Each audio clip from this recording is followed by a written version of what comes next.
2015 সালের পে স্কেলের পূর্বে সরকারি কর্মচারীরা সচ্ছলভাবে জীবনযাপন করত। তাদের পদোন্নতি না হলেও টাইম স্কেলের মাধ্যমে তাদের গ্রেড পরিবর্তন হতো। যে সকল কর্মচারীরা ব্লক পোস্টে চাকরি করে পদোন্নতি পায় না, সিলেকশন গ্রেডের মাধ্যমে 3-4 বছর চাকরির পর তাদের গ্রেড পরিবর্তনের সুযোগ ছিল। 2015 সালের পে স্কেলের মাধ্যমে সেই সকল সুযোগ সুবিধা থেকে কর্মচারীদেরকে বঞ্চিত করা হয়েছে। প্রিয় কর্মচারী ভাই ও বোনেরা, 2015 সালের পে স্কেলে বলা হয়েছিল স্থায়ীভাবে পে কমিশন গঠন করা হবে। সেই পে কমিশন প্রতি বছর দ্রব্যমূল্যের ঊর্ধ্বগতির সাথে সমন্বয় রেখে বেতন বৃদ্ধি করা হবে। কিন্তু আজকে 9 বছরের মধ্যেও সেই বেতন সমন্বয় তো দূরের কথা, 1 টাকাও সরকারি কর্মচারীদের বেতনে যুক্ত হয়নি।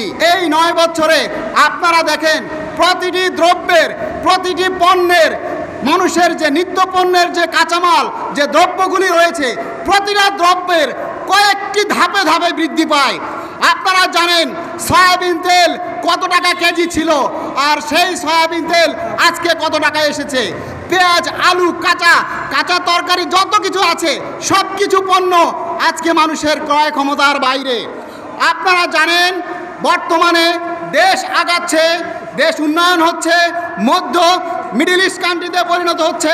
আমরা বিশ্বের কাছে মাথা উঁচু করে দাঁড়িয়ে বলি আমরা অনেক উন্নত হচ্ছি, কিন্তু আমরা সরকারি কর্মচারীদের ভাগ্যর উন্নয়নের হয় না, তাদের ভাগ্যের পরিবর্তন হয় না। আপনারা জানেন আমাদেরকে যে ভাতা দিয়ে দেওয়া হয়, 9 বছর আগে যে টিফিন ভাতা দেওয়া হয়েছিল 200 টাকা, আজকে 9 বছর পরেও যদি সেই টিফিন ভাতা 200 টাকা থাকে, তাহলে আমরা কিভাবে বলবো দেশের উন্নয়ন হয়েছে? দেশের উন্নয়ন হয়েছে, এক্সপ্রেস, এলিভেটেড এক্সপ্রেস হয়েছে, মেট্রো রেল হয়েছে, পদ্মা সেতু হয়েছে, কিন্তু সরকারি কর্মচারীদের ভাগ্যের উন্নয়ন হয় নাই।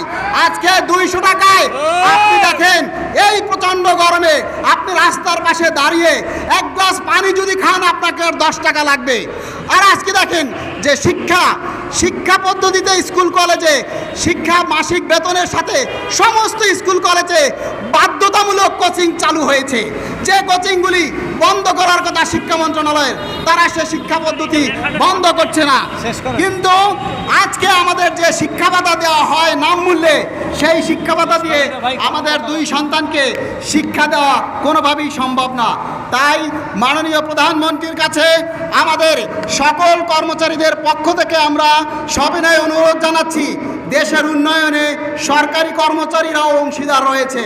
তাই আমাদের ভাগ্য উন্নয়নের পরিবর্তনের জন্য আমরা যাতে সচ্ছলভাবে চলতে পারি, আমরা যাতে পরিবার নিয়ে 6 সদস্য পরিবার নিয়ে আমরা মোটামুটিভাবে বাঁচতে পারি, সেই প্রেক্ষিতে 9ম পে স্কেলের দাবি জানিয়ে আমি আজকের আমার এই বক্তব্য শেষ করছি। জয় বাংলা, জয় বঙ্গবন্ধু।